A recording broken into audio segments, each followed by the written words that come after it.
On November 15th, 1935, the Commonwealth of the Philippines was formally inaugurated under President Manuel Quezon and Vice President Sergio Osmeña.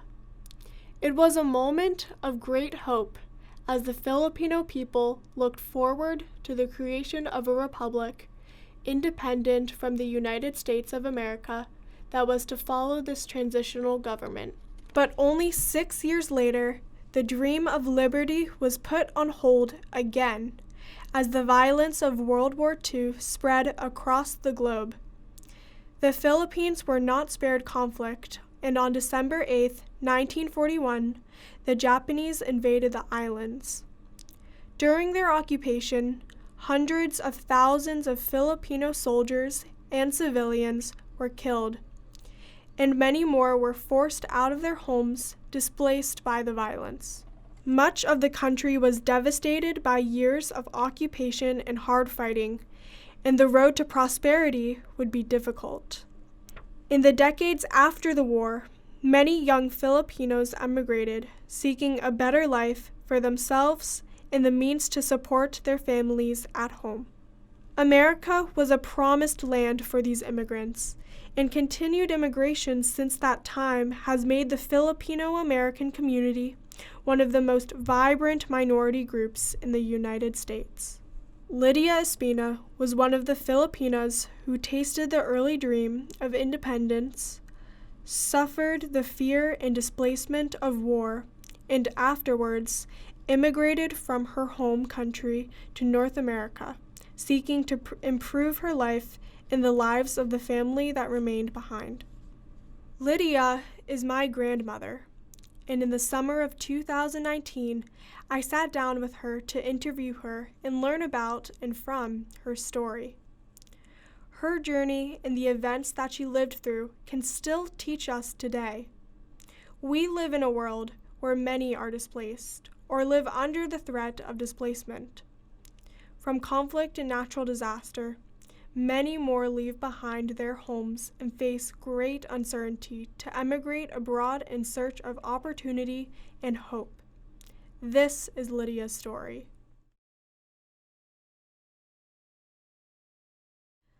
Lydia Espina was born to Felipe and Añana Espina on August 8, 1935, only a few months before the inauguration of the new Commonwealth. She was the second oldest of 5 children born in the years of relative peace before the war. Let's start from the beginning. Yeah. Take me through your life as early as you can remember. Okay. I can remember my parents telling us that they got married when my father was a teacher, and he was 29 years old when he got married to my mother, who was 19 years old. You know, my father had a girlfriend in the city of Cebu, which is a Visayan island, and my mother was working in the Buena Vista. Buena Vista is a town in Mindanao, the second largest island in the Philippines. And because my mother was so pretty, she was only grade 6 in elementary school, because she came from Leyte, which was far from Agusan, but she wanted to move forward, so she went to Buena Vista with her relative that was working there. And then they got married. Oh, my father's girlfriend went out with a captain in the ship, dated him. And when my father heard that, on his way to marry her, he was in a boat. You know, to go to Cebu from Mindanao, you have to take the boat. And somebody, his friend, was working in the boat, and told him that, oh, where are you going? Oh, I'm going home to get married in Cebu. And who are you going to marry? Oh, it's Miss Sulun. Oh, you are going to marry her? His husband going out with the captain. And so my father did not proceed. He went back to Agusan, Buena Vista, where my mother was, and proposed marriage to her. And she didn't want to get married because she was young, but then her boyfriend told her, you get married to him because he has a job already. And they were very young, 19 years old. So my father married my mom, but I didn't tell us what the year was that. And then after a year or two, they had my oldest sister, Victoriana, and my father was sort of adopted by the sister of his mother, a Solon, but she couldn't have children. So she adopted my father, sort of. But in Philippines, we don't have this formal adoption. He just took him from their house and brought him to their big house, because her husband was a factory worker, and those shoe factory workers, their shoes were very expensive shoes. They even shipped them overseas. That's what my relatives, my father never mentioned his childhood and his growing up. And then, because they were well off, he was sent to a very good school. And the family of my father and his mother were all Catholic, Roman Catholic. And they were very pious people, and they had nuns in their relatives. But my father was sent to Silliman University, which was built by the mission, the Presbyterian mission. And it was such a very good school because they had very good teachers. Most of their teachers were from the United States. And then, while he was there, he loved the Presbyterian religion. And so he converted to Presbyterianism. And when they had children, that's where we were baptized in the Presbyterian church.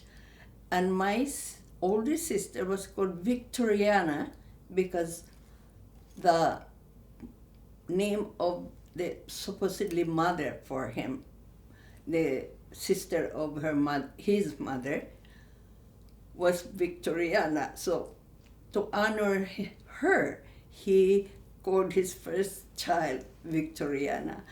And then after 2 years, he was born August 5, 1933. And then after 2 years, August 8, I came along. Then we both grew up together in a small town in Cabadbaran. And Cabadbaran is a small town, and that's where my father was teaching. That's why we lived there.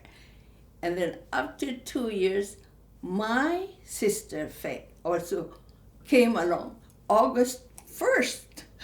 So the three of us were born August. But the tranquility of her childhood would soon be destroyed by the outbreak of war. When President Quezon had said in his inaugural speech that, "Under the Commonwealth, our life may not be one of ease and comfort, but rather of hardship and sacrifice," he could not have known the cruel twist of fate that would make those words so true. Soon the war that had begun oceans away would reach the shores of the Philippines. And then it was 1940 when the rumors of war came along. And being a teacher, I think they were notified that, we might close the schools because they were to evacuate the town. Yeah. And so in 1941, when the Japanese bombed Hawaii, then they already had a built house in the evacuation place. And when they heard of the war, they already piled up their supplies, like food, salted fish, so they won't run out of this, lots of them. So right after the school was closed, they moved to this evacuation house. On December 7th, 1941, the Japanese bombed Pearl Harbor, and the next day invaded the Philippine Islands. American and Filipino soldiers alike suffered in the early days of the Japanese occupation, especially on the infamous Bataan Death March. In the winter of 1941, the day when General Douglas MacArthur would make good on his famous promise, "I shall return," was far away. For Lydia, barely 6 years old, her family and her community, the defining experience was displacement from her home, as they moved out of the temporary evacuation center and lived in the jungle to escape conflict and the hostile occupation. We were in the jungle then. Yeah, because we were in another area of Agusan. And everybody, the neighbors, whoever had a land, we went to the jungle. This was a terrible time of fear and flight for my grandmother. But she also learned lessons from the experience that shaped and strengthened her. In our conversation, I sought to understand what life in the jungle was like.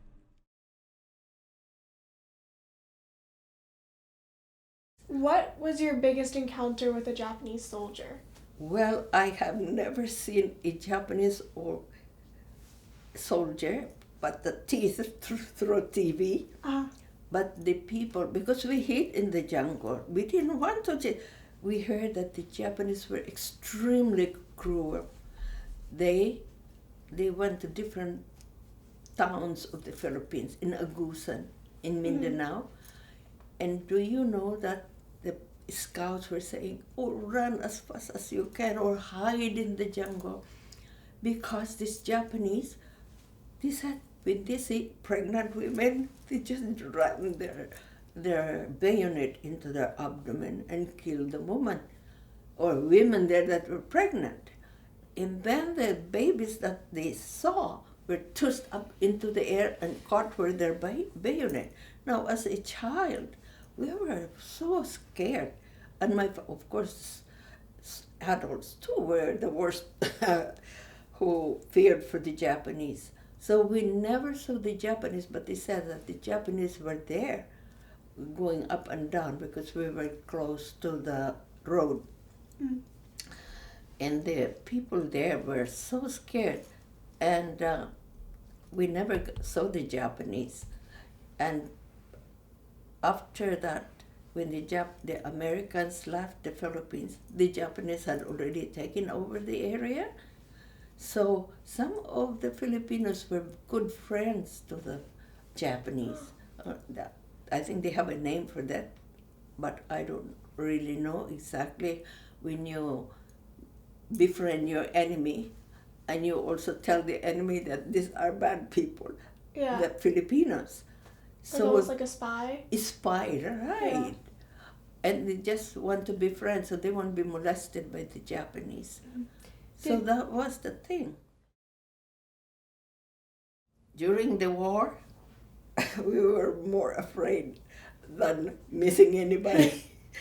As children, my father was a wise man too. We always lived close to a body of water, which is a river, and Philippines has a lot of river, right?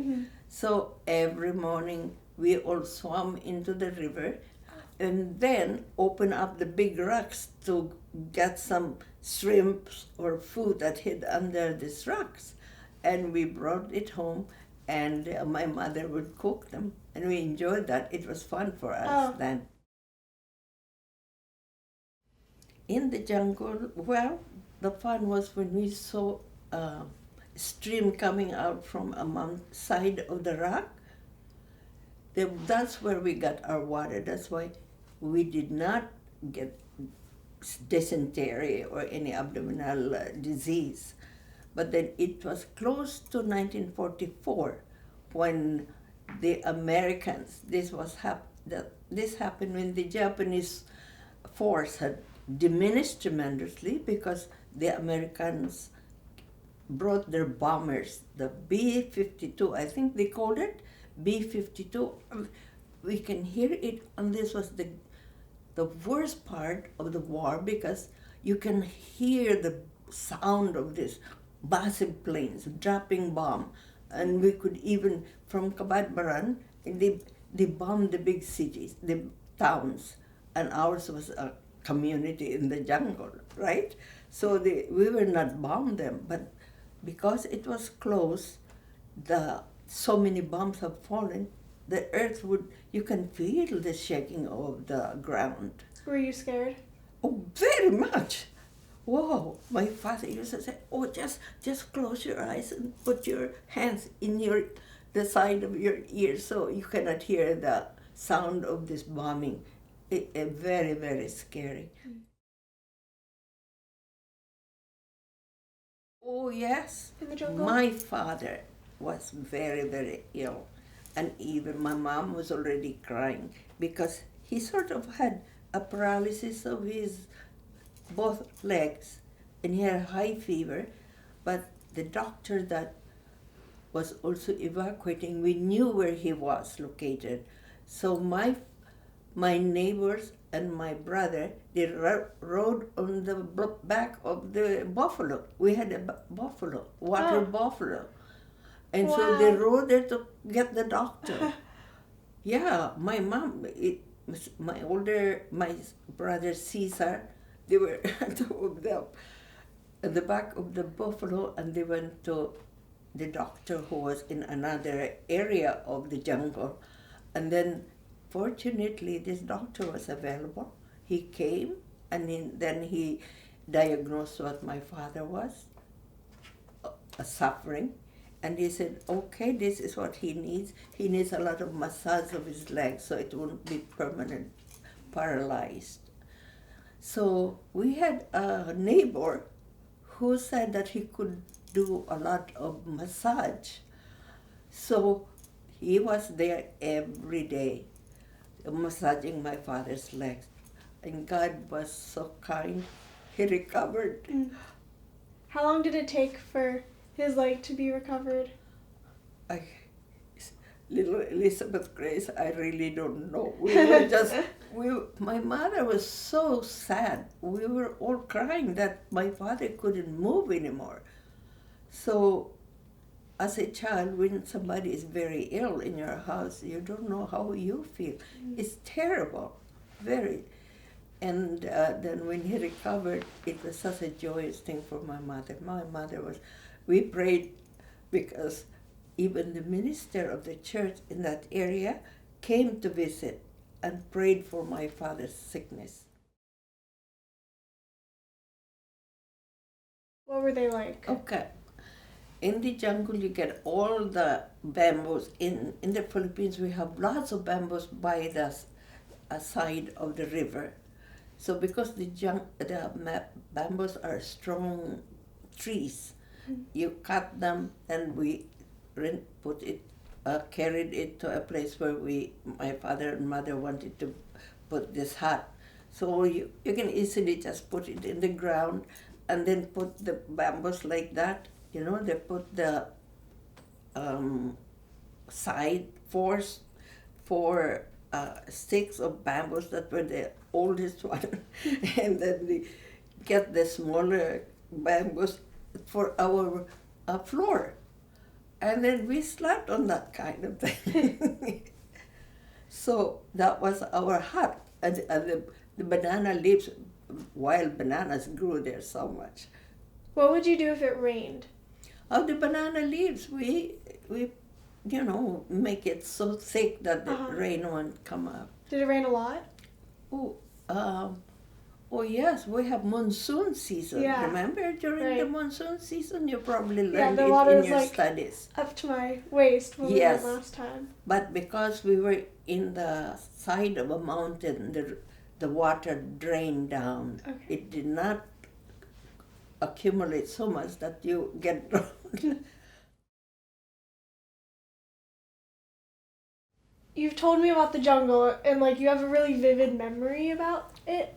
But it was a very fearsome experience. But if I was there with you in 1941, I closed my eyes, what would I see and what would I hear?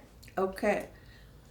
What you will hear first are the community, listening to the news of what was going on in Manila, because that was the base of the army, and with the Japanese army, their whole camp was there, and they had, I think, whatever they call it, so to some numbers of Japanese soldiers in different cities there in the Philippines. But when they had a fight with the American soldiers, then that is where the people went to the Japanese also went to the jungle and went after the civilians who have evacuated to the jungle. And because the American soldiers were we already talked about death march, right? The Bataan death march that I told you. And when MacArthur came back, because the Japanese were already defeated in many of the islands, Wake Island, Iwo Jima, they already were defeated. And that is when we heard from the scouts or Philippine guerrillas telling us that now the war is ended and we have to go back to normal living in the towns where people were living before.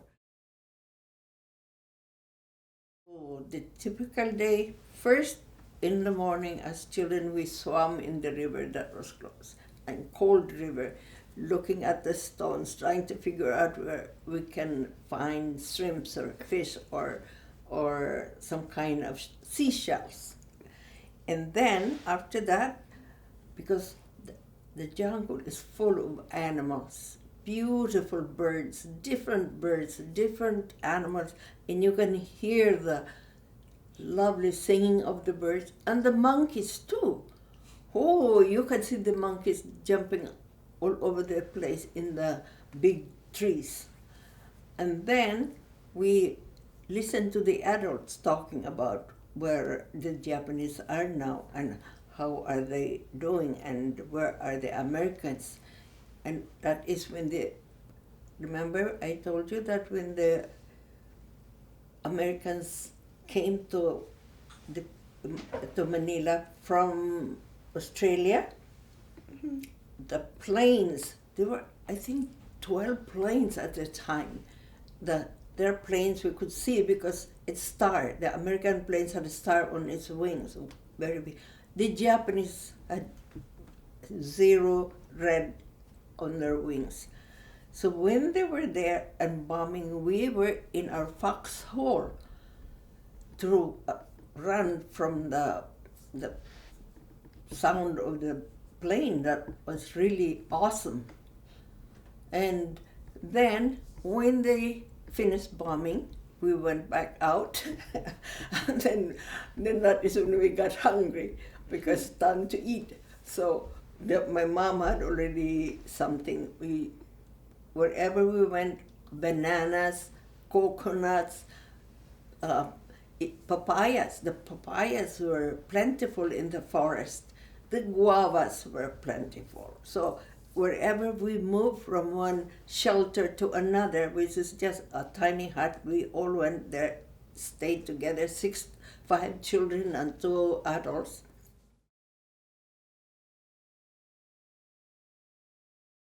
While living in the jungle, did you have a lot of freedom? Did you have a lot of time to play outside? Well, we didn't call it playing. When we had the time, we had to look for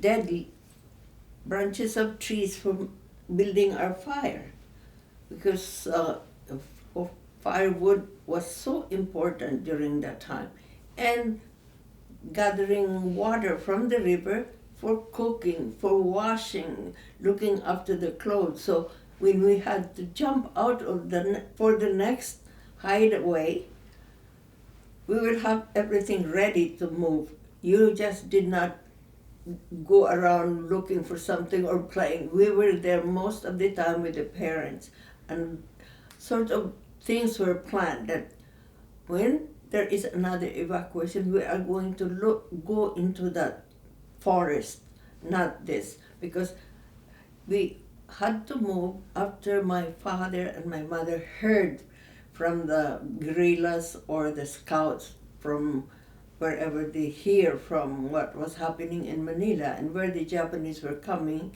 where they were going to look for people. And also they look for the civilians to get their food. And when they go into the villages, they take everything you had. That's why the wise people of the forest, they hide their food in another area too. So if they get caught, then their food won't be, caught by the Japanese or won't be taken by the Japanese.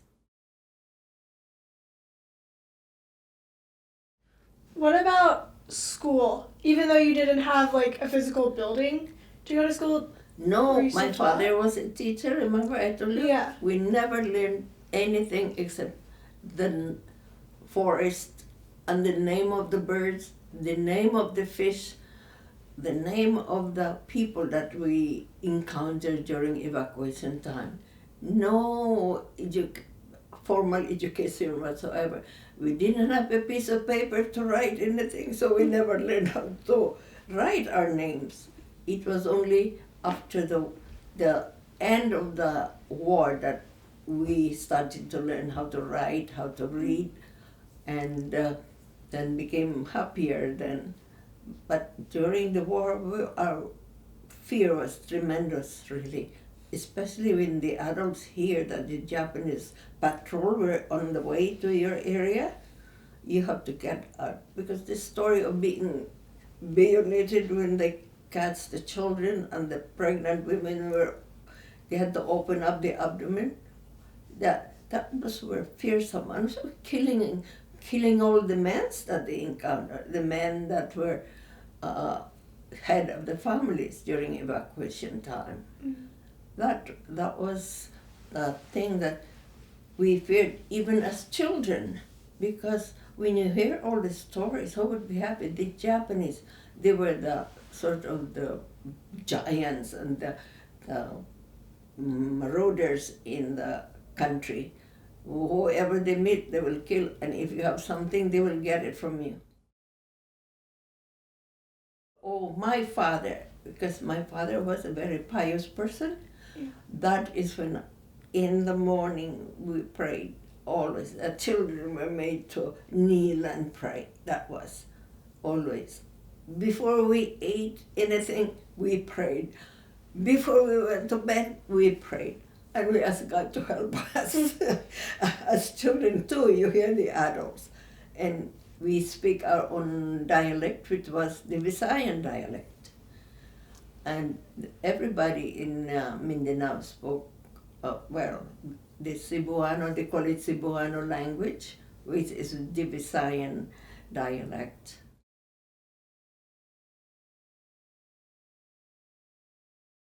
Could you describe like a typical interaction with someone from your community while living in the jungle? Okay. So when they meet a neighbor, they'll say, "Where did you go? Which tree did you hide from?" And so, how about food? Where did you get your food? And so they tell us how to go about it. Maybe you can send your children to get coconut trees in the forest, because there were so many wild coconuts too. Nobody owned those coconuts. And other wild fruits. They tell us what kind of fruit that will feed us, right? And also because as children, you also enjoy nature. That the monkeys are jumping from one tree to another, and the birds were just singing. In the forest, you can see the beautiful music of the birds and different colors. The herons were plentiful there because nobody hunted them.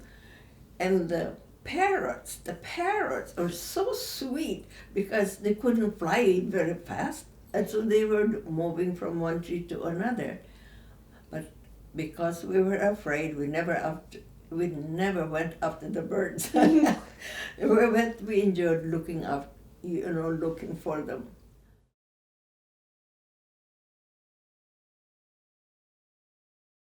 In October 1944, the United States Army returned to the Philippines. By then, Lydia had been living in the jungle for nearly 3 years. The liberation of the islands was in progress when the Japanese surrendered on August 8, 1945.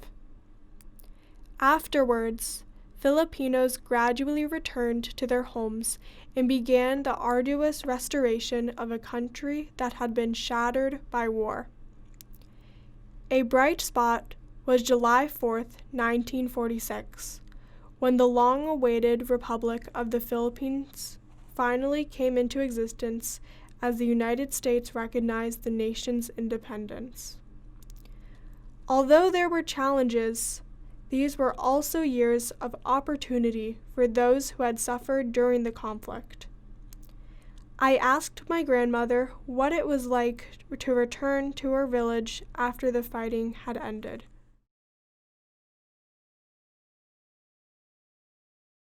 In the end of 1944, Okay. because the Philippine civilians were told by these guerrillas that the fighting here in Mindanao is over, you can come out from the jungle now. And so we went back to our town where the houses were empty, and so we came back there. And then the school opened, and the children, my father went back to teaching, and we went to the school. And then the first movie that we ever saw, and the whole town came to see, was Robin Hood. Robin Hood with beautiful color.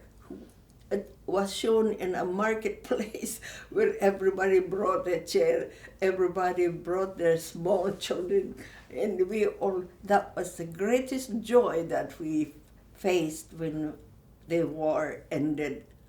As a family, these people were so happy. And then the army music, remember they have a band? Yeah. They played that beautiful music, and the adults were the greatest, joyous people first, jump up and down, and and we were already 10 years old in the war, because the war started 1941, and then we really sort of ended in 1940, almost 45. And that's why we were bigger, and we could understand that the fear was over. And we were told that the school will be open because the structures were still there. And then this normal living started. I think it was because we were so happy after the liberation of the Philippines from the Japanese, and the Americans were back, and because the American people sent relief after the war, they knew that for 4 years we didn't have anything, clothes, food, a special medicine. The malaria was very bad during that time. People did not have mosquito net because nobody supplied. And then this is why another greatest joy. When we opened these boxes, because my father was the sort of a principal of a school, so all the boxes that were given to the different families were sent to the school as a thing that the father can distribute, because he knew all the people around there. So they said, okay, distribute this to everybody. And when you open the box and saw the chocolate candy, which we never tasted for 4 years, we saw this canned goods, which is corned beef. The corned beef, this was long like this and this big. And that was the greatest joy of our life. And then those boxes came almost every 3 months. And my father, being the head in that area, distributed the boxes for the different families. As my grandmother grew up in the decades after the war, she excelled in school. After completing her nursing studies, she took the opportunity to move to the United States in 1961. This extraordinary decision to leave the Philippines and seek a better way of life for herself, as well as the means to support her family at home, took both bravery and resourcefulness. I asked her to tell me about her education and nursing study, a pathway which ultimately led her across the Pacific Ocean into a new home. Grandma, I would like to know more about your choice of becoming a nurse and moving to America. Could you tell me a little more about that?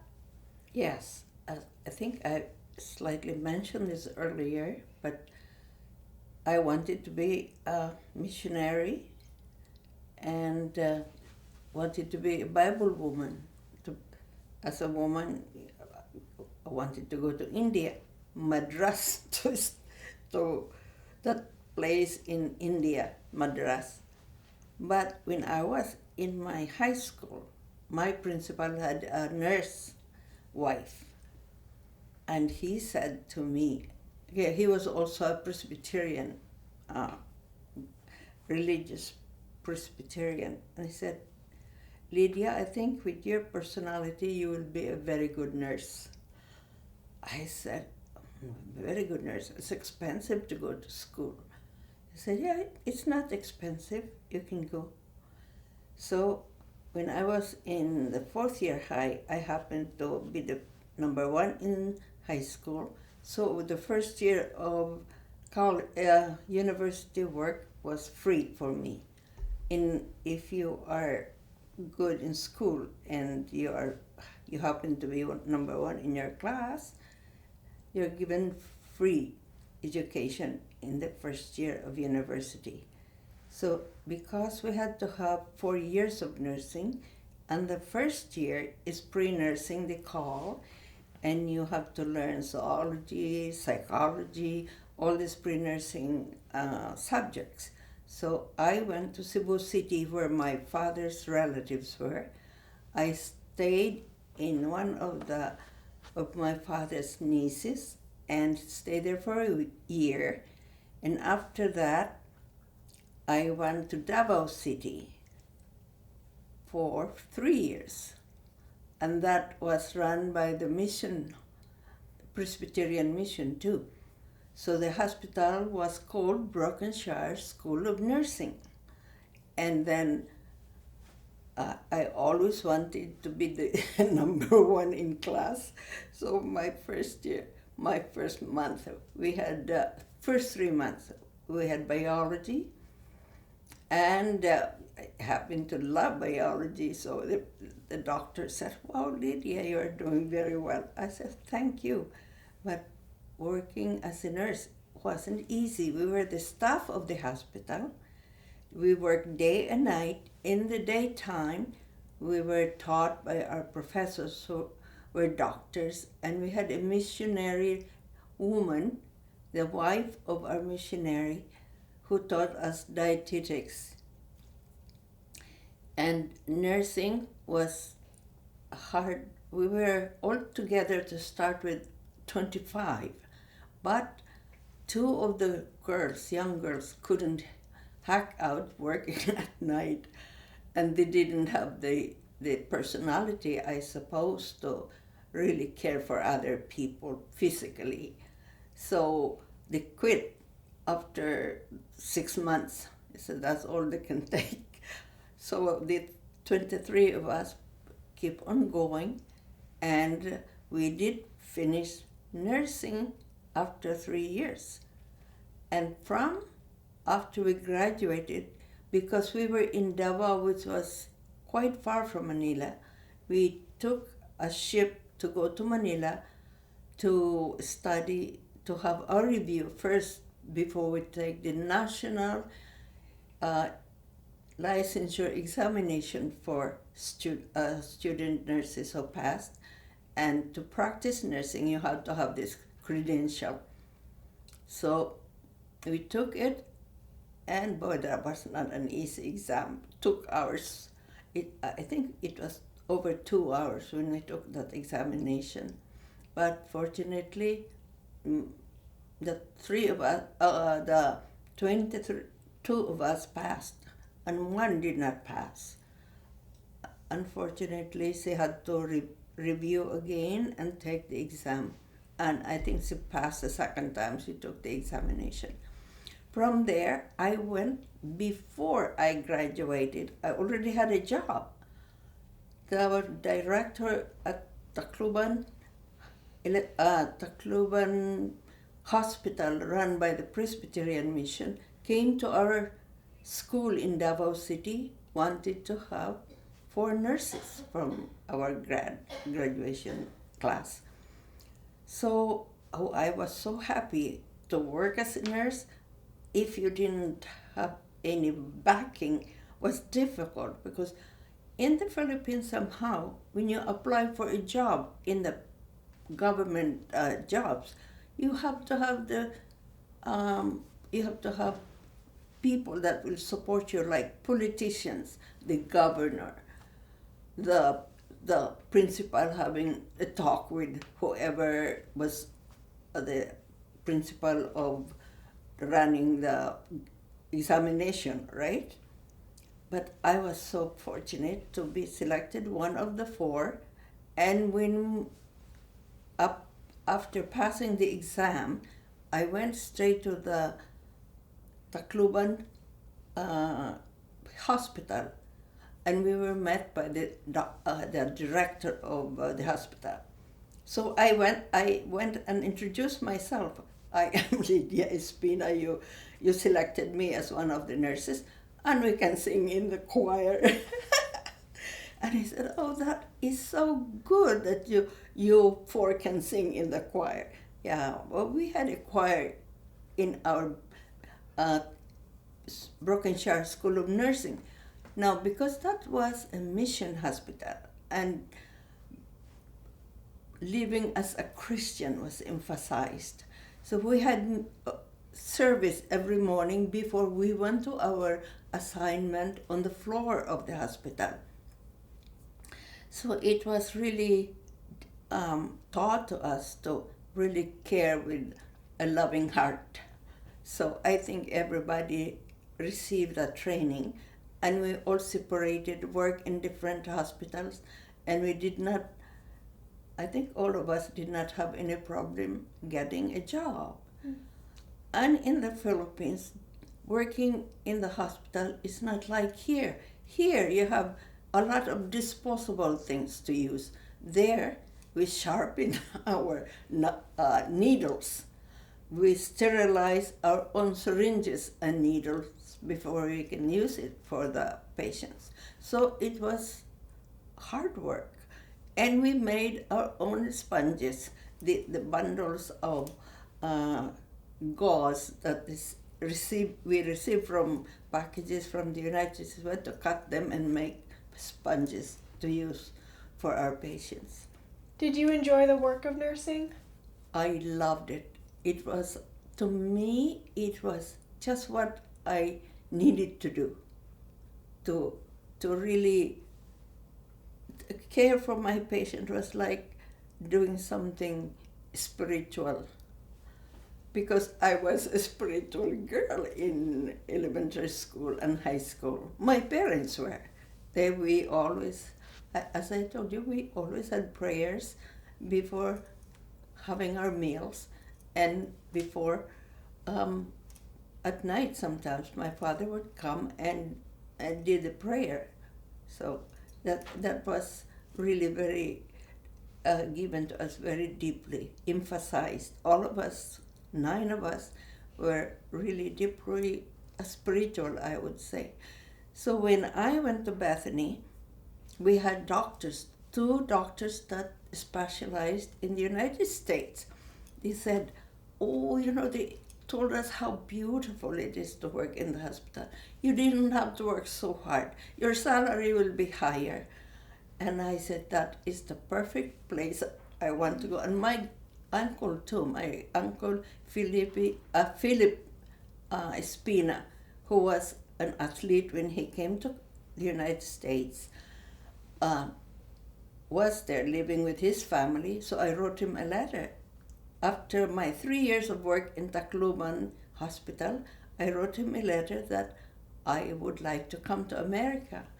And he said, well, have an experience of caring for your patients there before you come here. Have an experience. I already worked 3 years there. That's $110 pesos a month salary, but we had free board and lodging, and we could work day and night without any increment of our salary. So I said, well, I need that because my father was sick at that time, and he was our only earning member of this whole family. So I said, and every month with my salary, I helped them with my salary. I sent money home because being sick, you need medicine. You need people to pay the doctors to come and visit because he wasn't in the hospital at all. The doctors came to see him at home. And my mother cared for my father and my brother and my sisters who were married, living close by with my parents, around my parents' home. So she had help.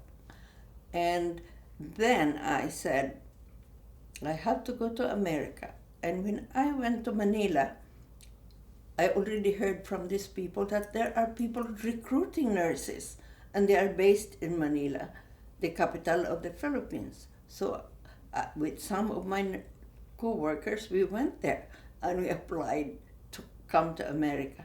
They said, okay, what have you done? You know, when they interview you for the job to come to America, they just don't say, oh, you're there to come to America.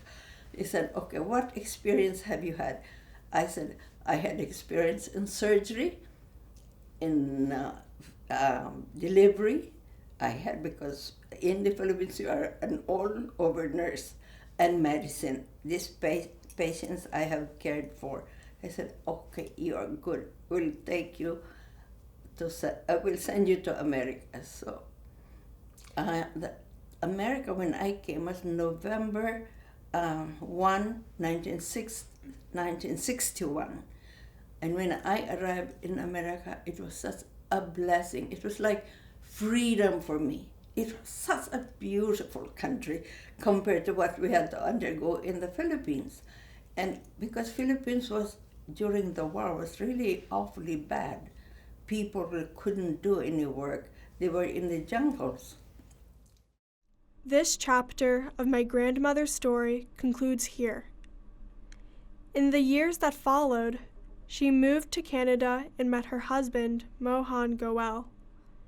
They had 2 children, James and the younger David, my father. But while she would make a new life for herself in North America, it was the crucial early years of her life, her time before the war, as well as the experience in the jungle and decades of restoration that followed, which shaped her into the strong and compassionate person she would become. My grandmother's experience can be a lesson for us today. By example, she has shown me that we must not forget those who experience great loss and displacement, people whose lives hold the potential to create so much good in the world. They may suffer great tragedy, but in spite, and perhaps because of what they endure, they can also show us how to live more humanely and generously. Their experiences are a call for the world to join with them in working to achieve a global community in which all act justly, love mercy, and walk humbly. I asked my grandmother how the war and her time in the jungle made her into the person she is today. Her answer is one we can all learn from. that I hope there will never be another world war. It is the worst ever that a country can undergo, and human beings. And you know what? During the time of tragedy, the people that we met were very kind, and you share whatever you have that the other person didn't have, and one really needed to survive. My parents taught us to be kind always, and to mind other people's misery, not just to look away when they need something.